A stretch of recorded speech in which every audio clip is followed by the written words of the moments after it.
मेरे साथ निकालें आप नीति वचन 4 और उसका 23। नीति वचन 4 उसका 23, 4 से अध्याय का 23वां पद। हम इसको पढ़ेंगे। हम पहले देख चुके हैं इसको। सबसे अधिक अपने मन की रक्षा कर, क्योंकि जीवन का मूल स्रोत वही है। सबसे अधिक अपने मन की रक्षा कर। यिर्मयाह 17:9 में हम देखे हैं कि मन बड़ा हिलबाज है, धोखेबाज है। इसमें एक असाध्य रोग लगा है। अब किसी को अगर असाध्य बीमारी है तो बहुत सावधानी करनी पड़ती है, संभालना पड़ता है, उसके बारे में इलाज सोचना पड़ता है, लेना पड़ता है। एक पद और निकाले मेरे साथ आप, दूसरा कुरिन्थ 8:12।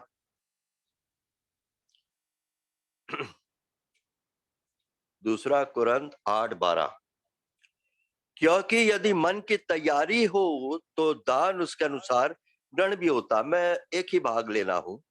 यदि मन की तैयारी, यानी मन की तैयारी, मन की तैयारी, जितना ज्यादा हम परमेश्वर के वचन के अंदर आज जरा इत्मीनान से हम एक एक वर्ष को खोल के देखेंगे।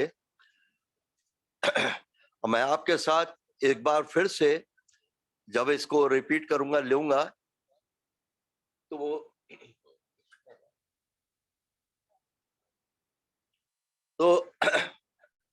आपके भी आश्चर्य का ठिकाना ना होगा। ये मन का कितना वाइटल रोल है, कितना वाइटल रोल है इस मन का। ये मन यानी परमेश्वर के द्वारा जो हम रचित किए गए, हमारी रचना हुई है, ये मन का जो इंपॉर्टेंस है, जितना हम वचन के अंदर जाते हैं हमको पता चलता है ये एक बहुत ही एक इंपॉर्टेंट भाग था जिसको शायद हम कई बार इग्नोर कर देते हैं या हमारा ध्यान नहीं जाता है। तो मन की तैयारी, अभी इसको चीज को समझने के लिए हम ये समझेंगे कि परमेश्वर जो है हमारी रचना उसने किस प्रकार की, मालूम है हमने कई बार देखा है, आत्मा, प्राण और देह। वैसे ही हमने ये तीन चीज अभी जैसा हमने देखा कि उन गॉड यानी त्रिएक परमेश्वर हम देखते हैं, God the father, God the son, God the पवित्र आत्मा। परमेश्वर पिता, पुत्र परमेश्वर और पवित्र आत्मा परमेश्वर, तीन। फिर जब हम अपने मानवीय आत्मा के ऊपर आते हैं तो मानवीय आत्मा के भी तीन भाग हैं। पहला तो कॉन्शियंस है, विवेक। फिर दूसरा है गॉड्स नॉलेज और तीसरा है इंट्यूशन। हमारे विवेक के अंदर परमेश्वर हमसे बात करता हमारे मानवीय आत्मा में। वो आत्मा जो कि पाप के शरीर के कारण और हमारे प्राणिक जीवन के कारण हमारी आत्मा दबी हुई रहती, पर परमेश्वर हमारी आत्मा तक पहुंच करता है, हमारा विवेक जागृत रखा है और वहां अपने ज्ञान को हमें देता है। पहला ज्ञान हमने क्या पाया, वो हमारा पिता है, हम उसको जान गए पिता के रूप में। फिर आत्मा के अंदर एक बहुत ही खास बात होती है, इंट्यूशन, आभास हो जाना। साइबेरिया के पक्षी जब बहुत हजारों किलोमीटर दूर उड़ करके हमारे देश में ठंड के दिनों में आते हैं, यहाँ वो अंडे देते, बच्चे होते, फिर वो उड़ करके कुछ 2-3 महीने के बाद वापस उसी मार्ग से जाते हैं। ये कैसे होता? बच्चों जो पैदा हुए हैं उनको भी कैसे मालूम चला कि हमें इसी मार्ग से जाना है? इंट्यूशन, आभास, ये परमेश्वर के अद्भुत रचना में ये चीज है। फिर हम अपने सोल के बारे में देखते हैं। हमारे सोल प्राण भाग में मन है, भावना है और इच्छा। और हमारे मन, भावना, इच्छा से हमारे अंदर के विचार है, कल्पना शक्ति है, ये सब उत्पन्न होती हैं। और फिर हमारे शरीर के भी तीन भाग, बॉडी और क्या नाम है, बोन्स, हड्डियां, मांस और खून। तो जब हम विचार कर रहे हैं मन के ऊपर तो हम ये बीच वाले भाग सोल के ऊपर आ जाए। परमेश्वर के वचन में हम पढ़ते हैं कि 3 प्रकार के मनुष्य होते हैं। 3 प्रकार के मनुष्य होते हैं। एक तो होता है स्वाभाविक मनुष्य। ये इसकी बहुत डिटेल स्टडीज है, पर अच्छा इतना हमने अगर आज देख लिया तो बहुत है, हमारे पर्पस को पूरा करेगा। आज हम जो चीज के ऊपर आना चाह रहे हैं, पहला कुरंथ और 15 और उसके 46 में हम क्या पढ़ते हैं कि स्वाभाविक मनुष्य, पहले आत्मिक ना था पर स्वाभाविक था, नेचुरल मैन, स्वाभाविक। वो मनुष्य जो उद्धार नहीं पाया है वो नेचुरल है, स्वाभाविक है। उसके बाद जब उद्धार पा जाता है तो विश्वासी जो है उसके भी 2 वर्ग हो जाते हैं, एक कार्नल शारीरिक और एक होता है आत्मिक। तो पहला कुरंथ 3 अध्याय के पहले पद में, पहला कुरंथ के 3 अध्याय के पहले पद में हम देखते हैं, वहां पर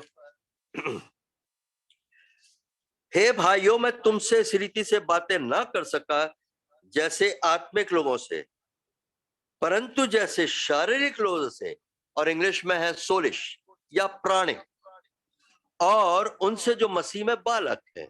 मैंने तुम्हें दूध पिलाया, अन्न ना खिलाया, क्योंकि तुम उसको ना खा सकते थे, अब भी नहीं खा सकते हो, क्योंकि अब तक तुम शारीरिक हो, कार्नल माइंडेड बिलीवर्स, जो शरीर की बातों पर, दुनियावी बातों पर उनका ज्यादा ध्यान रहता है, वो आत्मिक नहीं हो सकते। पिछली बार हमने देखा आत्मिक की सीधी सी परिभाषा, जो आत्मा की बातों पर मन लगाते हैं वो आत्मिक है। पर इसका मतलब यह नहीं है कि वो परफेक्ट हो गए, मतलब उन्होंने एक ट्रैक पकड़ लिया है आत्मिकता के ओर बढ़ने के लिए, क्योंकि इसका तो कोई अंत ही नहीं है। पर उनके अंदर शुरुआत हो गई, वो आत्मिक ट्रैक पर आ गए, अब वो चल पड़े। तो ये हमारे अंदर ये आत्मा जो है, हमारा जो सोल है, इसके अंदर का मन जो है, ये जो ग्रहण करेगा पाएगा वही मनुष्य उसको करेगा। ये मनुष्य मन मर्जी का मालिक कहते हैं ना, अरे मैं तो अपने मन मर्जी का मालिक हूं। तो वास्तव में सही कहा जाए तो एक शारीरिक मनुष्य पूरी तौर से अपना मन मर्जी में रहता है, पर कार्नल बिलीवर, शारीरिक विश्वासी के संग भी एक खतरा है। और आत्मिक विश्वासी क्योंकि आत्मा की बातों पर मन लगाते हैं, धीरे धीरे धीरे आत्मिकता में, सिद्धता में आगे बढ़ते जाते हैं। अब मैं एक बड़ा इंटरेस्टिंग क्वेश्चन मैंने प्रभु के सामने भी रखा, प्रभु आप तो आत्मा है, परमेश्वर आत्मा है, यूहन्ना 4:24 में हम पढ़ते हैं आप आत्मा है, और अभी हमने देखा कि परमेश्वर आपके रचना के अंदर God the father, God the son, God the holy spirit. बहुत सी जगहों पर मैं अभी हवाले आपके साथ पढ़ूंगा, परमेश्वर का भी माइंड है, पुत्र का भी माइंड है, और विश्वासियों का भी माइंड है। परमेश्वर का माइंड है पिता, और पुत्र का माइंड है, और विश्वासियों को, और पवित्र आत्मा का भी माइंड है, मन है उनका। ये 4 प्रकार के लोगों के अंदर माइंड है। तो सबसे पहले ये परमेश्वर के अंदर माइंड, ये बात कुछ समझ में नहीं आई, इसलिए जब वो आत्मा है परमेश्वर, तो फिर उसके अंदर माइंड कहां से आया? क्योंकि माइंड जो है वो प्राण का भाग है। तो उसका सवाल जो है, जवाब जो है, वह वचन से ही मिलेगा। पुत्र जो है परमेश्वर का माइंड है, और वही देह है, और पुत्र की देह हम है। तो लिंक अच्छा बना हुआ है, कड़ी से जुड़े। तो पिता का माइंड, और पिता का माइंड जो है इसका वो पुत्र है, और जो पुत्र का माइंड है, पौलुस के कथन को हम देखेंगे, विश्वासी का माइंड है, और जो तीनों का माइंड है वो पवित्र आत्मा का माइंड है।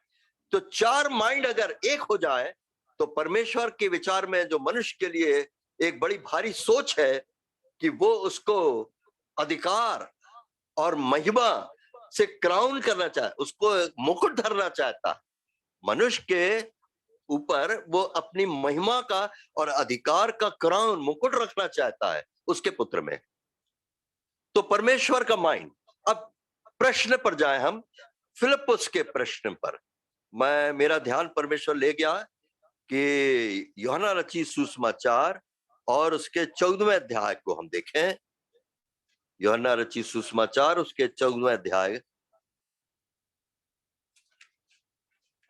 और उसके 7 से 10।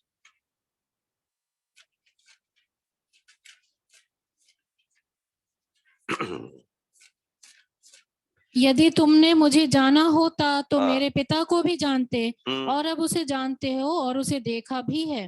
फिलिप्पुस ने उससे कहा, हे प्रभु, पिता को हमें दिखा दे, यही हमारे लिए बहुत है। यीशु ने उससे कहा, हे फिलिप्पुस, मैं इतने दिन से तुम्हारे साथ हूँ और क्या तू मुझे नहीं जानता? जिसने मुझे देखा है उसने पिता को देखा है। तू क्यों कहता है कि पिता को हमें दिखा? क्या तू विश्वास नहीं करता कि मैं पिता में हूँ और पिता मुझ में है? ये बातें जो मैं तुमसे कहता हूँ अपनी ओर से नहीं कहता, परंतु पिता मुझ में रहकर अपने काम करता है। अभी आप ये जो आखिरी भाग पढ़ा हमने, इस पर जोर देखिए, ध्यान दीजिए। परंतु पिता मुझ में रहकर अपना काम करता है। अच्छा, पहले तो प्रश्न किया फिलिप्पुस ने, बड़ा कहा जाए एक ऐसा प्रश्न है जिससे मैं सोचता हूं कि प्रभु को बहुत प्यार आ गया हो। अब वो कहता पिता को देखा। अब आप सोचिए, शायद कुछ ऐसा कि एक ऐसा व्यक्ति जिसने अपने पिता को कभी नहीं देखा और पता चलता अचानक कि उसका पिता जिंदा है, तो एकदम से वो तड़प के कहेगा, पिता को दिखा दो, मेरे पापा को दिखा दो भाई, मेरे पिता को दिखा दो, एकदम उसके अंदर। और जब फिलिप्पुस ने प्रश्न किया तो उसके अंदर भी एक उमड़ पड़ा कुछ, वो खुद नहीं समझ पाया होगा। पिता, अरे पिता को दिखा दे। कितना प्यारा सा प्रश्न है, दिल छूने वाला। प्रभु ने क्या जवाब दिया? जिसने मुझे देखा पिता को देखा है। तू अब तक नहीं समझा? अरे पिता मुझ में रहकर अपना काम करता है, तो पिता पुत्र के अंदर रहकर कैसे काम करेगा? माइंड में होकर। क्योंकि पुत्र और पिता का माइंड एक था, वो कभी भी अलग नहीं हुए। तो इस तरह से वो दोनों अपने माइंड में एक थे। अब देखें, अभी हम उत्पत्ति 1 में क्या पढ़ते हैं? 26 पद में निकालेंगे नहीं। आओ हम मनुष्य को अपनी स्वरूप और समानता में बनाए। तो मतलब मैं रुका रहा उसके ऊपर, स्वरूप और समानता। अब आपका स्वरूप और समानता तो आत्मा है, तो मनुष्य को अपने लाइकनेस में बनाया। उसको एक कहा जाए, मनुष्य जो है वो परमेश्वर के अधिकार को आगे बढ़ाने वाला है। तो इसका मतलब यह हुआ कि जरूर परमेश्वर की भी कोई देह है और उसका माइंड है, सोल है, प्राण है, और वो उसका पुत्र है। तो अपने स्वरूप और समानता में बनाने वाली बात इस तरह से पूरी। अब मैं आपके साथ थोड़ा सा निकालेंगे, थोड़ा कष्ट उठाएं। भजन 8 और 4, भजन 8 और 4।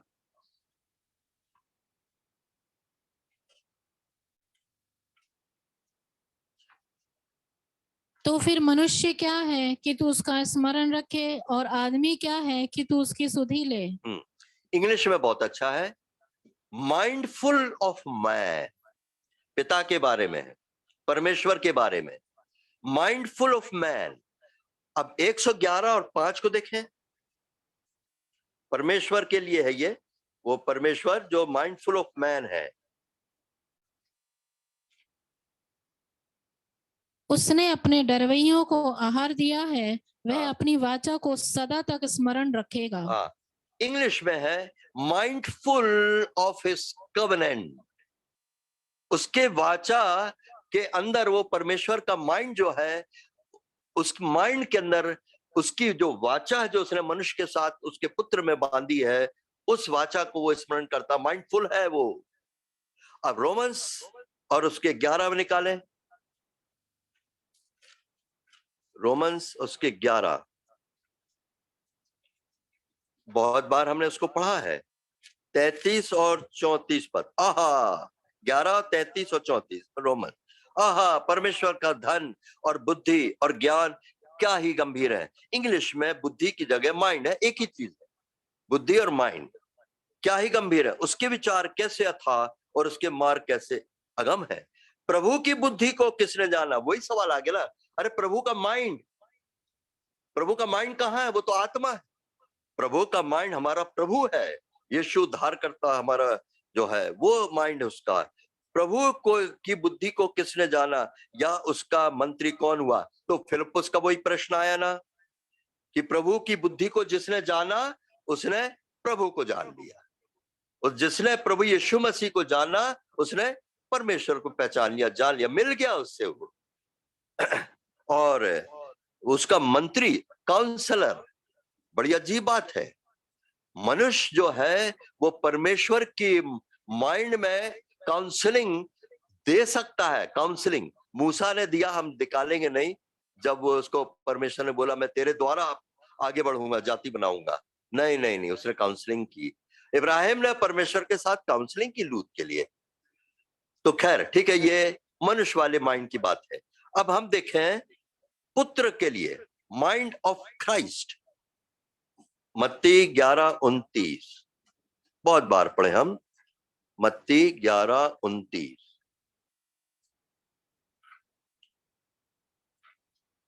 जुआ अपने ऊपर उठा लो और मुझसे सीखो, क्योंकि मैं नम्र और मन में दीन हूँ। अरे देखा, हाँ, मन में दीन हूँ, यह है पुत्र कह रहा है, मन में दीन हूं। मन, 1 कुरिन्थ 2:16,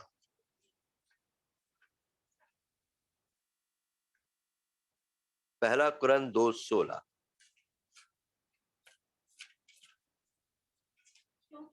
क्योंकि प्रभु का मन किसने जाना है कि उसे सिखाए, परंतु हम में मसीह का मन है। ये है प्रभु का मन किसने जाना, हम में मसीह का मन है, ये है माइंड ऑफ क्राइस्ट। अब पवित्र आत्मा का माइंड है, देखिए एक ही वर्ष दूंगा मैं, रोमन्स 8:26। इसी रीति से आत्मा भी हमारी दुर्बलता में सहायता करता है, क्योंकि हम नहीं जानते कि प्रार्थना किस रीति से करना चाहिए, परंतु आत्मा आप ही ऐसी आहें भर भर कर जो बयान से बाहर है हमारे लिए विनती करता है। 27 पद। और मनों का जांचने वाला जानता है कि आत्मा की मनसा क्या है, क्योंकि वह पवित्र लोगों के लिए परमेश्वर की इच्छा के अनुसार विनती करता है। इंग्लिश में परमेश्वर की मन, 27 पद में परमेश्वर की मन, आत्मा की मनसा, आत्मा की मनसा क्या है? Spirit, Holi spirit. इंग्लिश में एस कैपिटल है वहां। तो आत्मा की मनसा, आत्मा का माइंड, इंग्लिश में माइंड है, माइंड ऑफ होली स्पिरिट। अब देखा पिता का माइंड, पिता का माइंड है तो पुत्र का भी माइंड है, और पवित्र आत्मा की भी माइंड है। अब विश्वासी का माइंड, उसका मन, यशाया 26:13 आप लिख लें, माइंड इसको नोट कर लीजिए, पढ़ेंगे नहीं। जिसका मन तुझ में धीरज धरे है तू उसकी पूर्ण शांति, जिसका मन तुझ में धीरज धरे है तू पूर्ण शांति के साथ उसकी रक्षा करता है। जिसका मन, यानी मनुष्य का मन, विश्वासी का मन। फिर रोमन्स 14:5 में वो मन जो कि पूरी तौर से प्रेरित किया गया है, आप नोट कर लीजिए प्लीज, घर में पढ़ना। 2 कुरिन्थ 8:12, 2 कुरिन्थ और उसके 8:12, इसको निकालेंगे।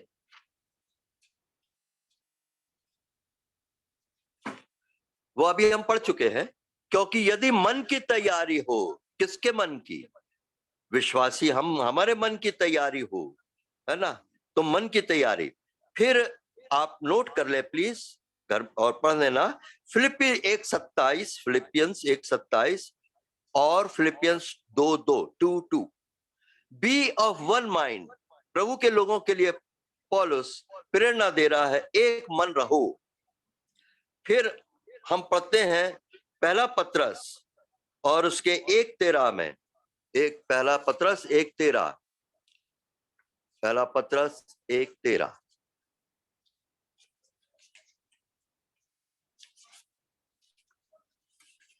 इस कारण अपनी अपनी बुद्धि की कमर बांधकर और सचेत रहकर उस अनुग्रह की पूरी आशा रखो जो यीशु मसीह के प्रकट होने के समय तुम्हें मिलने वाला है। इंग्लिश में माइंड। इस कारण अपने अपने माइंड की कमर, बुद्धि की कमर कस के, तैयारी, कमर कसना मतलब जैसे कि मिस्र देश से निकले थे, वो पूरी तौर से कमर कसे हुए तैयारी के उसमें निकल पड़े थे। फिर हम पढ़ते हैं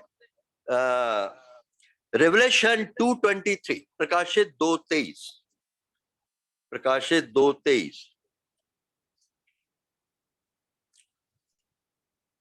मैं उसके बच्चों को मार डालूंगा, तब सब कलीसियाएं जान लेंगी कि हाँ ठीक है, हृदय वहां पर मैं जो मन को खोजता हूँ, जांचता हूँ।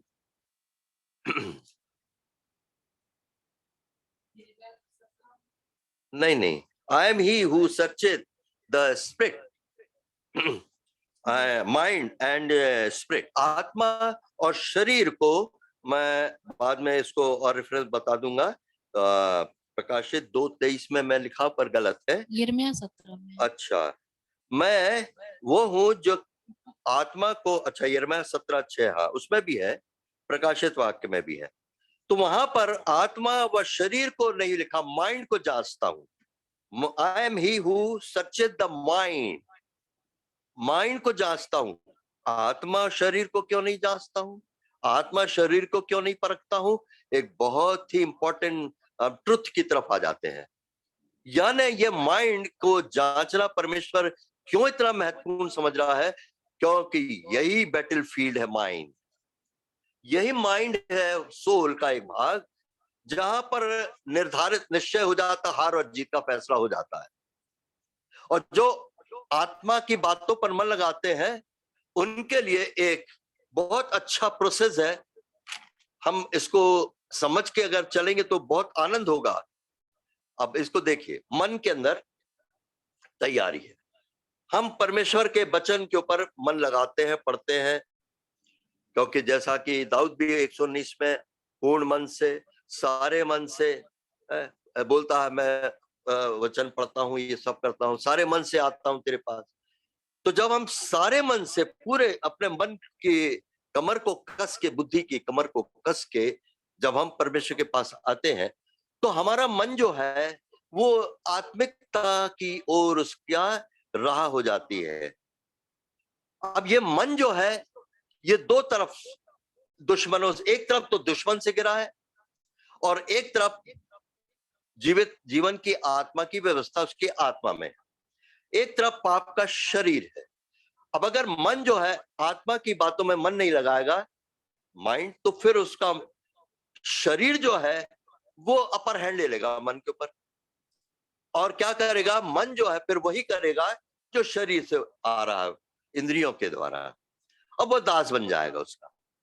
पर अगर मन जो है वो आत्मा की बातों पर ध्यान लगा रहा है, तो एक बड़ा इंपॉर्टेंट काम वो करता है कि अपनी आत्मा, मानवीय आत्मा को वो सपोर्ट करता है, जो कि इस बात का इंतजार ही करी मोहताज है कि कब इस मनुष्य का मन, जिसके अंदर मैं हूं, मेरी जो मैं इस मनुष्य की आत्मा हूं, कब इसका मन मेरे को सपोर्ट करे, कॉपरेट करे।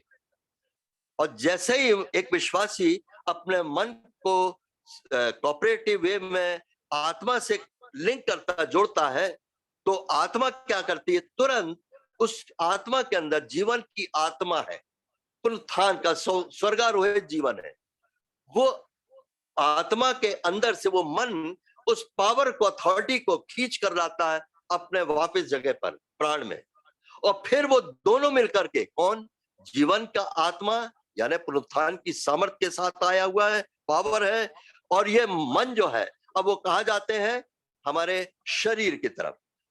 यानी ये बैटलफील्ड कितना अद्भुत है। अधोलोक के फाटक, मंडली के लिए क्या कहा गया? अधोलोक के फाटक तुझ पर प्रबल नहीं होंगे। मतलब यह है, मंडली जाकर के अधोलोक के फाटकों के ऊपर आक्रमण करेगी।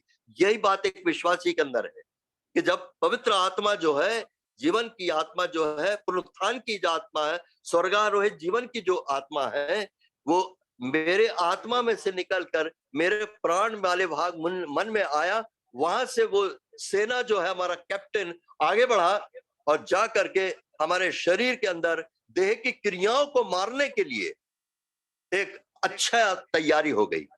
इसको देखें हम, जब इस प्रकार की स्थिति बनती है कि हमारे आत्मा से जीवन की आत्मा की व्यवस्था प्राण में हो करके शरीर में आती है तो क्या होता है, ये जरा हमको समझना होगा। रोमन्स चैप्टर 12 1 और 2, पहले हम रोमन्स 8 और 12 18 को पढ़ ले। रोमन्स 8 12 और 18। इसलिए हे भाइयों, हम शरीर के कर्जदार नहीं कि शरीर के अनुसार दिन काटे। 18वीं आयत, क्योंकि मैं समझता हूँ कि इस समय के दुख और क्लेश उस महिमा के सामने जो 12 से 18 13वें पद को पढ़ो ना। क्योंकि यदि तुम शरीर के अनुसार दिन काटोगे तो मरोगे, यदि आत्मा से देह की क्रियाओं को मारोगे तो जीवित रहोगे। ये पकड़ना आप इसको, यानी वो जो सेना आ चुकी है, हमारे उद्धारकर्ता जो कैप्टन ऑफ द होस्ट, सेनाओं का परमेश्वर है, वो जब मेरे आत्मा से निकल कर जीवन की आत्मा आई तो वो चीज पूरी हो जाती। गैलेशियंस में आत्मा शरीर और शरीर आत्मा के विरोध में युद्ध करता, लालसा करता है। तो अब ये अधोलोक के फाटक के ऊपर प्रबल होने वाली बात ऐसी हुई कि मेरे आपके अंदर से वो जो सेना है जा करके देह की क्रियाओं को क्या करेगी, मारेगी। परंतु एक सवाल यह है, देह की क्रियाओं को मारेगी परंतु देह को नहीं। परमेश्वर को हमारे माइंड की भी जरूरत है, हमारे देह की भी जरूरत है। जब 2:20 गैलेशियंस 2:20 निकालेंगे नहीं, 2:20 में पौलुस क्या कहता है, मैं मसीह के साथ मरा और जी उठा। निकाल ले उसको, बहुत इंपॉर्टेंट पद है इस चीज को समझने के लिए। 2:20 गैलेशियंस, मैं मसीह के साथ क्रूस पर चढ़ाया गया और अब मैं जीवित ना रहा पर मसीह मुझ में जीवित है। मसीह में मैं जीवित ना रहा पर मसीह मुझ में जीवित है, और मैं शरीर में अब जो जीवित हूं तो केवल उस विश्वास से जीवित हूं जो परमेश्वर के पुत्र का है, जिसने मुझसे प्रेम किया और अपने आप को मेरे लिए दे दिया। 2 मैं है, एक मैं क्रूस पर मरा है और एक मैं जो है वो जीवित है मसीह के लिए। मेरे और आपके अंदर भी यही बात, उस युद्ध के अंदर मेरे और आपके अंदर का जो मैं है, जो परमेश्वर नहीं चाहता वो खत्म कर रहा है, परंतु एक मैं मेरे और आपके अंदर आ रहा है ऊपर की ओर, और उसी मैं की जरूरत है उद्धारकर्ता हमारे प्रभु को, परमेश्वर को, ताकि वो एक स्टेज आए जहां पर वो अधिकार और महिमा का मुकुट हमको पहना सके। तो परमेश्वर के माइंड में ये सारा जो युद्ध का पूरा प्रक्रिया है, देह में जब क्रियाओं को मारेगी आत्मा, तकलीफ होगी, थोड़ा तकलीफ होगी।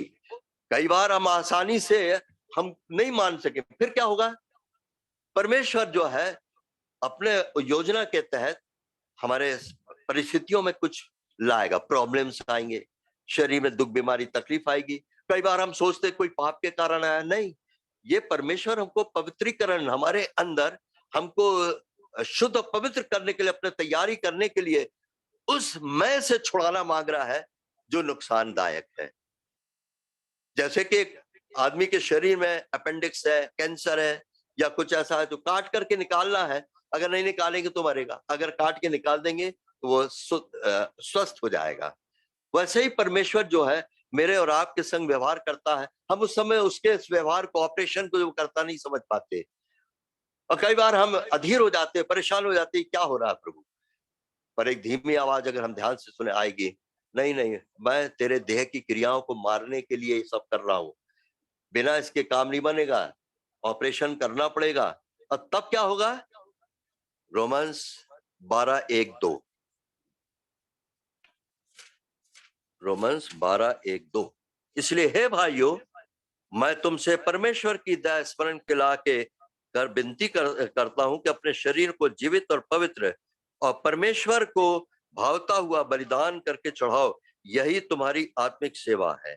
ये शरीर, वो देह जिसमें कि देह में आत्मा ने आकर के क्रियाओं को, देह की क्रियाओं को मारा है, अब ये देह जो है परमेश्वर के लिए जीवित, पवित्र और भावता हुआ बलिदान करके चढ़ाने के लिए अब योग्य हो गया है। इस संसार के सदृश न बनो, वरन तुम्हारे माइंड, इंग्लिश में है माइंड, के नए हो जाने से तुम्हारा चाल चलन भी बदलता चला जाए।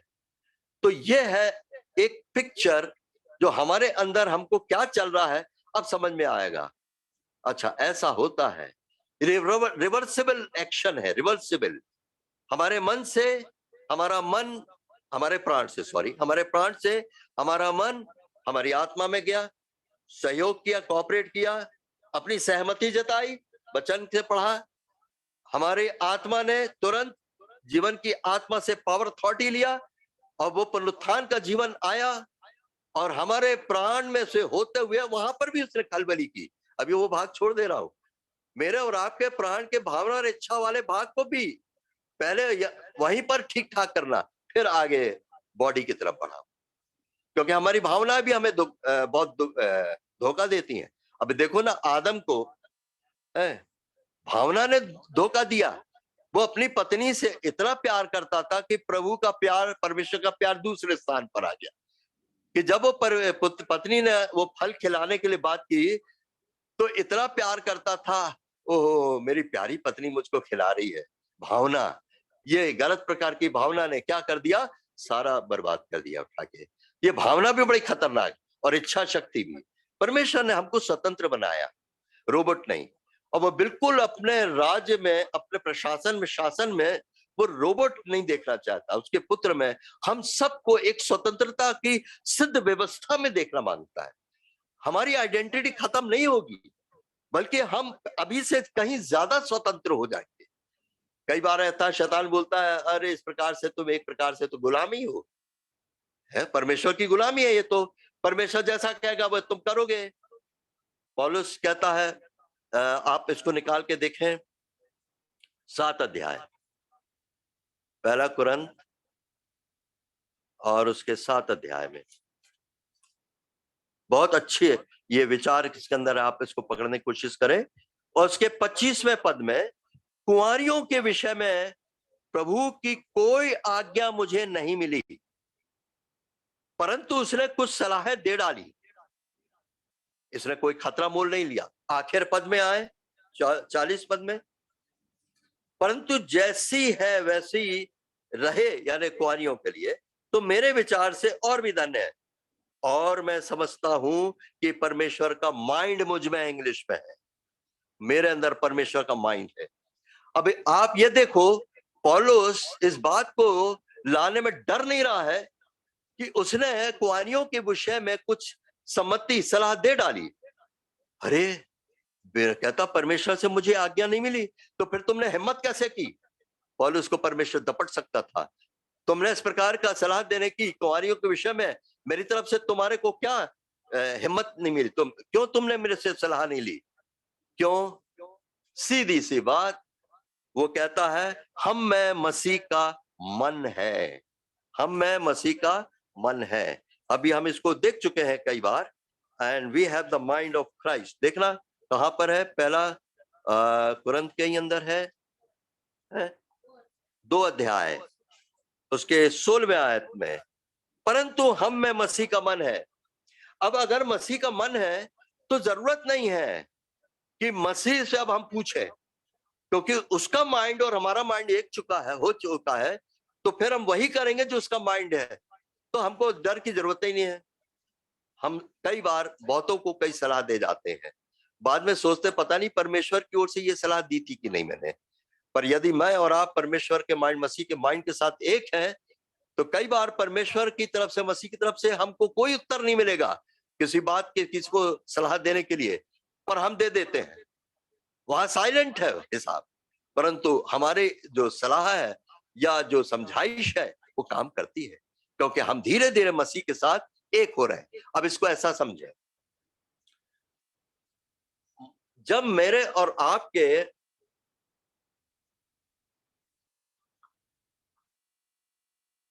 प्राण वाले मन के भाग के हम विचार कर रहे हैं, तो जो परमेश्वर के आत्मा के द्वारा चलाए चलते हैं, हमने रोमन्स को पढ़ लिया, जो आत्मा यानी पवित्र आत्मा के चलाए चलते हैं वे ही परमेश्वर के पुत्र हैं।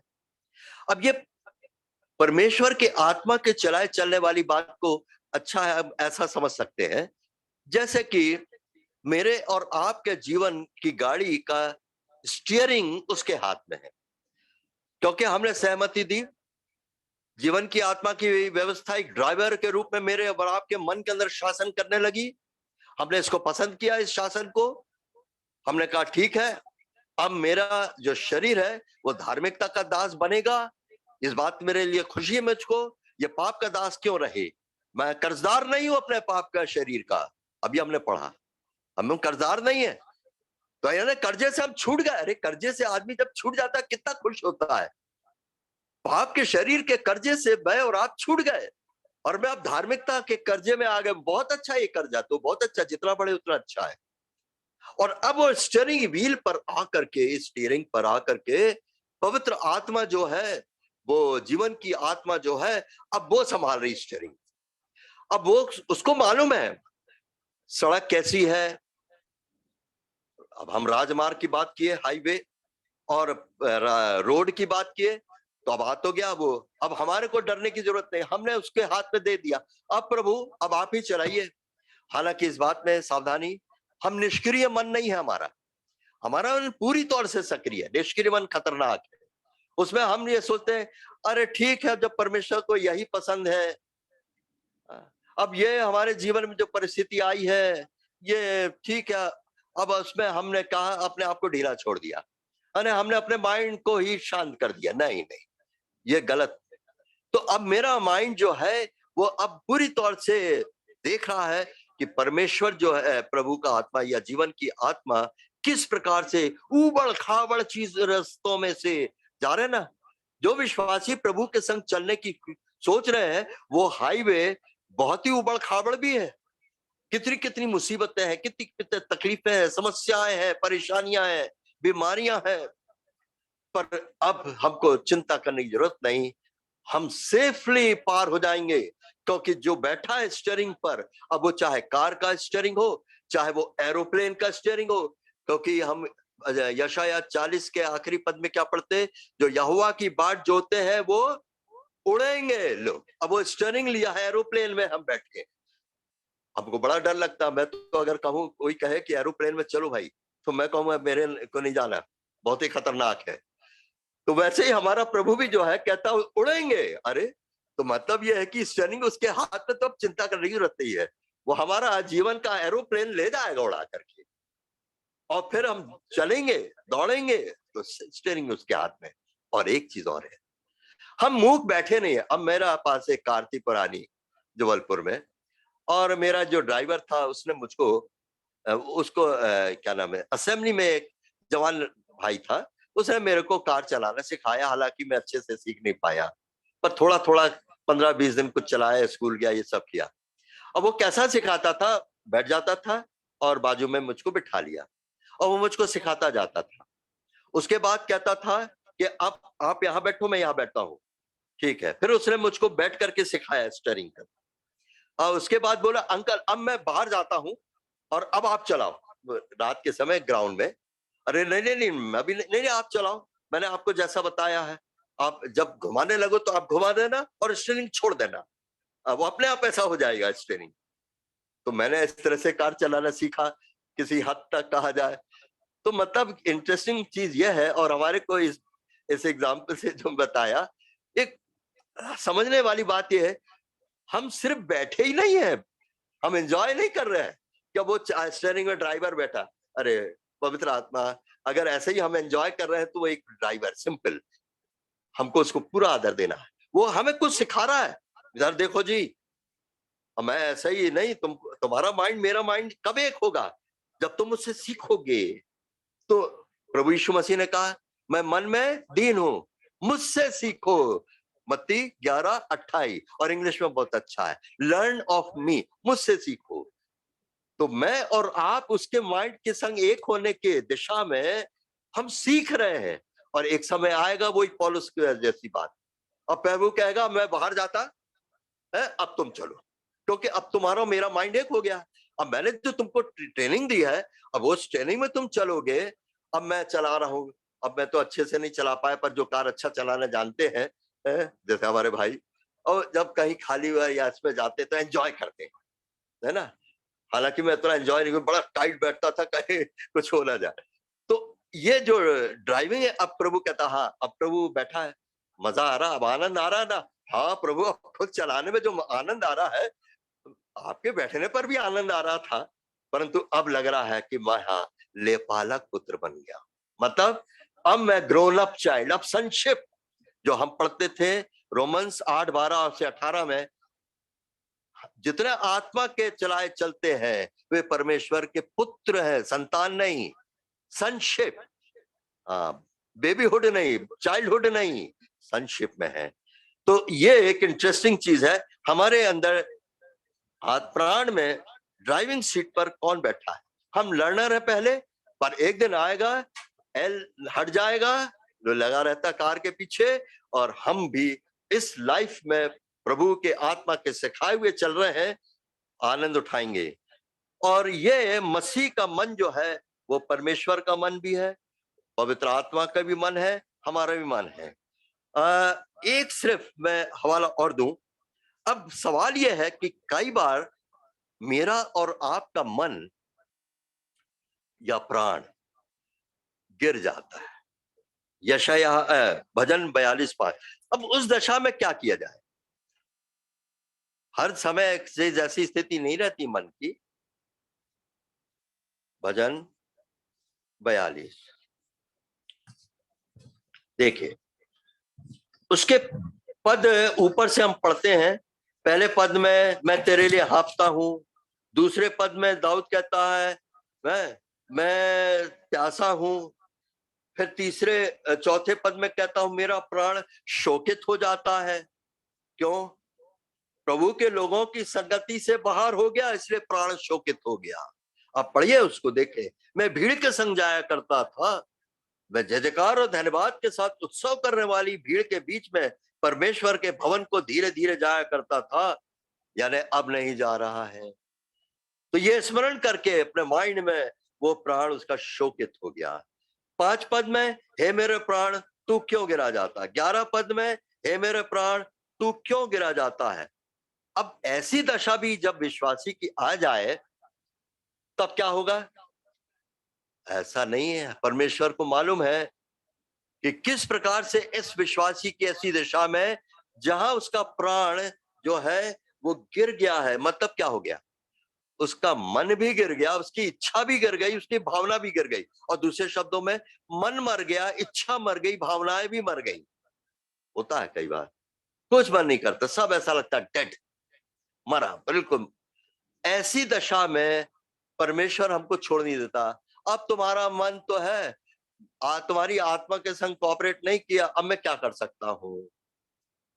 एक बड़ा एनकरेजिंग विचार प्रभु मुझको बताया, नहीं, वो जीवित महायाजक है, बैठा है हमारे लिए। जब मेरे और आपकी ऐसी दशा हो जाए तो शैतान को अपर हैंड नहीं लेने देगा। यूहन्ना 17 को आप घर में पढ़ना, हमारे लिए महायाजकीय प्रार्थना यूहन्ना 17 के अंदर क्या जबरदस्त प्रार्थना किया है। हे पिता मैं इनके लिए विनती करता हूं। तो प्रार्थना करने के लिए वो है, और होगा क्या? परिस्थितियां क्रिएट करेगा, और वो परिस्थितियों के अंदर वो हमारे प्राण को फिर उठाएगा। और कैसे उठाएगा? आप ऊपर की पद में जाए, 7 पद में, तेरी जलधाराओं का शब्द सुनकर जल जल को पुकारता है।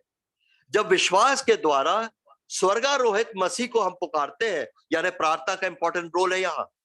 एक विश्वासी जब इस प्रकार का हो जाए तो प्रार्थना करे, प्रभु मैं प्रार्थना करता हूं, मेरी हालत बहुत बदतर हो गई, बिल्कुल अंदर जैसे कुछ है ही नहीं, बिल्कुल वैक्यूम हो गया। तो उस समय जल जल को पुकारता है। एक तो स्वर्गारोहित मसीह जल, और एक मेरे और आपके अंदर जल है जीवन का, जल जल को पुकारता है हमको स्वर्गारोहित जीवन में। और वही मैंने बताया था, बाइंड फोर्स, ऊपर की ओर उछालने वाली बात। और वो हमको फिर उछाल करके, और 8 पद में हम क्या पढ़ते हैं कि वो दिन को यहोवा अपनी शक्ति और करुणा प्रकट करेगा, और रात को भी मैं उसका गीत गाऊंगा। दिन और रात। जब मिस्र देश से निकले इजरायली, तो दिन के समय बादल का सुतून छाया, और रात के समय आग का खंबा। दोनों वचन है, बादल का खंबा भी वचन है, और ये तो मैं और आप वचन के द्वारा बहुत ही स्पष्ट अगुवाई और प्रेरणा और एनकरेजमेंट पाते हैं। दिन की रोशनी है, बादल है, इसका मतलब रोशनी काफी है, हमको क्लियर दिखाई दे रहा है, सिग्नल मिल रहा है पूरा, हमको बहुत अगुवाई मिल रही है, हमको प्रभु से ढाढ़स तसल्ली है और सब मिल रहा है। पर रात के समय तो दिख नहीं रहा कुछ। तो रात के समय आग का खंभा वचन, उस समय भी वचन जो है वो किस तरह से काम करता, वही है ये रात वाली बात, ये है जो उसने कर रहा है। प्राण गिर गया, मतलब रात का जैसा समय है, उसको कोई सिग्नल नहीं मिल रहा है परमेश्वर से। तब वो क्या नाम है कहता है, अपने आप में बात कर रहा है, परमेश्वर पर भरोसा रख ले। अब उसको ऊपर से कोई सिग्नल नहीं मिल रहा, वो अपने आप से बात कर रहा है, परमेश्वर पर भरोसा, यानी उसके अंदर का मन कह रहा परमेश्वर पर भरोसा रख। और बस उस रात के अंधेरे में परमेश्वर का वचन जो है उसको कहीं ना कहीं से, यानी रात के जैसी स्थिति में मैं और आप परमेश्वर के वचन से ही आगे बढ़ेंगे। दिन के समय क्लियर दिखाई देगा, पर रात के समय हमें रास्ता क्लियर दिखाई नहीं देगा, परंतु भरोसा हमारा परमेश्वर के वचन पर है और हम आंख मीच करके उसके वचन के ऊपर टिकाव लेके इस रात के अंदर की भयानक यात्रा को हम पूरा कर लेंगे। मिस्र देश से निकलने के समय ये दो जो थे विचार वो बहुत इंपॉर्टेंट। और एक प्रार्थना और हमें करनी चाहिए, या प्रकाशित 1 अध्याय के अंदर, वो जब यूहन्ना जब मुड़ा तो उसने प्रभु की वो उसकी महिमा में देखा। मैं भाई भक्त सिंह एक प्रभु के दास बार बार बताता हूं, उन्होंने अपनी एक पुस्तक में बहुत सुंदर लिखा, यदि आप किसी भी परिस्थिति में जा रहे हो, आप एक प्रार्थना करो दिल से, मन से, हे प्रभु तू अपनी महिमा दिखा दे, तू अपनी महिमा दिखा दे।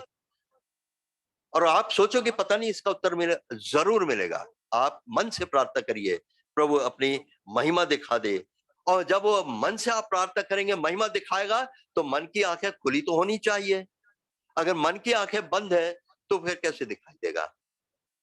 तो हमारी प्रार्थना उस समय सिर्फ इतनी, अपनी महिमा दिखा दे। पर उसी समय मेरे और आपके लिए हम सब कहां कहां कौन प्रार्थना कर रहा है, पौलुस के समान, मैं तुम्हारे लिए प्रार्थना करता हूं, तुम्हारे मन की आंखें ज्योतिर्मय हो। माने पूरा का पूरा सिस्टम एकदम कॉम्पैक्ट है, जैसे कोई मशीनरी होती है ना कार की, हर चीज अपने में, प्रार्थना है, वचन है, पवित्र आत्मा है, ये सारे के सारे बिल्कुल एक दूसरे से जुड़े हुए हैं। मेरे आपकी प्रार्थना महिमा दिखा, महिमा दिखाने के लिए आंख के अंदर रोशनी आना। हमारे लिए कितने प्रार्थना कर रहे हैं, हमारी प्रार्थना व्यर्थ नहीं जा रही है, हम सब एक दूसरे के लिए हमारे उनकी प्रार्थना के उत्तर में हमारी आंखें क्या होती है, खुल जाती हैं, मन की आंखें ज्योतिर्मय हो जाती हैं, हम उसकी महिमा को देखते हैं और फिर हम क्या होता है, स्वर्गारोहित हो जाते हैं, ऊपर उड़ जाते हैं। तो ये जो खेल है, मतलब कई बार फिर वही था आपको, मैं एक प्रभु के दास की पुस्तक में ये पढ़ रहा था, कई बार आपको पता नहीं चलेगा ये सब कुछ हो रहा है। कई बार तो हमारे ये सब चीजों को समझने बूझने के बाद लगता है यार ऐसा भी होता है, ऐसा भी होता है। वो कईयों के लाइफ में जो प्रभु के संग चलने के लिए लगे हुए हैं, उनके जीवनों में हो रहा है, पर उनको मालूम ही चल रही है, सारे प्रोसेस में से गुजर रहे हैं वो, जो अभी हम समझ रहे हैं। तो ऐसा नहीं है कि हम समझ लेंगे उसी के बाद प्रोसेस में गुजरेंगे। और जरूर है कि हमको जब प्रभु वचन की इतनी गहगूढ़ सच्चाइयां बता रहा है, तो ये सारे जो जानकारियां हैं, इनके आधार पर हम ये नहीं कह सकते कि हम आत्मिक हैं, इसलिए तो हमको इतनी गुड़ गुड़ बातें मालूम चल रही है। शैतान के धोखे से, घमंड से सावधान रहना है। अब प्रभु ये जो वचन की सच्चाइयां जो मोती हैं आप खोल रहे हैं, अब इनको मेरे अंदर अनुभव में लाने के लिए भी आप करिए। अभी हमने कहा, गाना भी गाया, मांगो तो पाओगे। मैंने कहा प्रभु हम आपसे मांगते हैं जितनी आत्मिक सच्चाइयां हैं हमारे जीवन के अंदर आ जाए, अंदर आत्मा में चली जाए, प्रकाश बन जाए, तब जाकर के हम कह सके हाँ हम आत्मिकता की दौड़ में कुछ आगे बढ़े। तो आज मैंने आपने देखा माइंड के बारे में वाइटल रोल है, यानी जितना माइंड के बारे में मैंने भी पहले इतना स्टडी नहीं किया, जो कि मैं आपके संग शेयर करने के लिए जब बैठा तो मैं खुद दंग हो गया। 4 प्रकार के वर्ग के लोग और चारों के अंदर माइंड और माइंड और माइंड है, और इसी माइंड के ऊपर ही परमेश्वर अपना बहुत कुछ अद्भुत करने वाला है। और आखिर में बस एक पद हम पढ़ेंगे, साम 8, 5 और 8, ये गोल है परमेश्वर का। भजन 8, 5 से 8।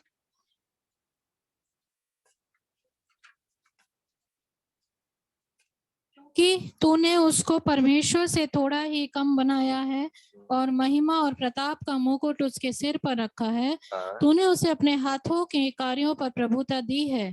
तूने उसके पांव तले सब कुछ कर दिया है, सब भेड़ बकरी और गाय बैल और जितने वन पशु हैं, आकाश के पक्षी और समुद्र की मछलियां और जितने जीव जंतु समुद्रों में चलते फिरते हैं। यानी अब देखिए ना कि ऊपर भी देखिए चौथे पद में, तो फिर मनुष्य क्या है कि तू उसका स्मरण के, माइंडफुल ऑफ मैन। 5 में, महिमा और प्रताप का मुकुट उसके सिर पर रखा है, किसके? हमारे उद्धारकर्ता मसीह यीशु के सिर पर। और वही मुकुट प्रभु हमको भी देना चाहता है, महिमा और आदर। हम नहीं कह सकते ये, अरे भाई हमें महिमा आदर इतना लंबा चौड़ा नहीं चाहिए, उद्धार पा गए, प्रभु के राज में आ गए, काफी है। अब वो सुअर छोटी जगह है, वो इसी में रह ले दे। लूत कहता है नहीं नहीं मुझे ऊपर नहीं जाना। और जब पिता ने अगर ठान लिया कि नहीं बेटा ऐसा नहीं चलेगा, मैंने जो तुम्हारे लिए ठाना है, तो फिर क्यों नहीं हम कोऑपरेटिव हो जाए। प्रभु अपने वचन पर आशीष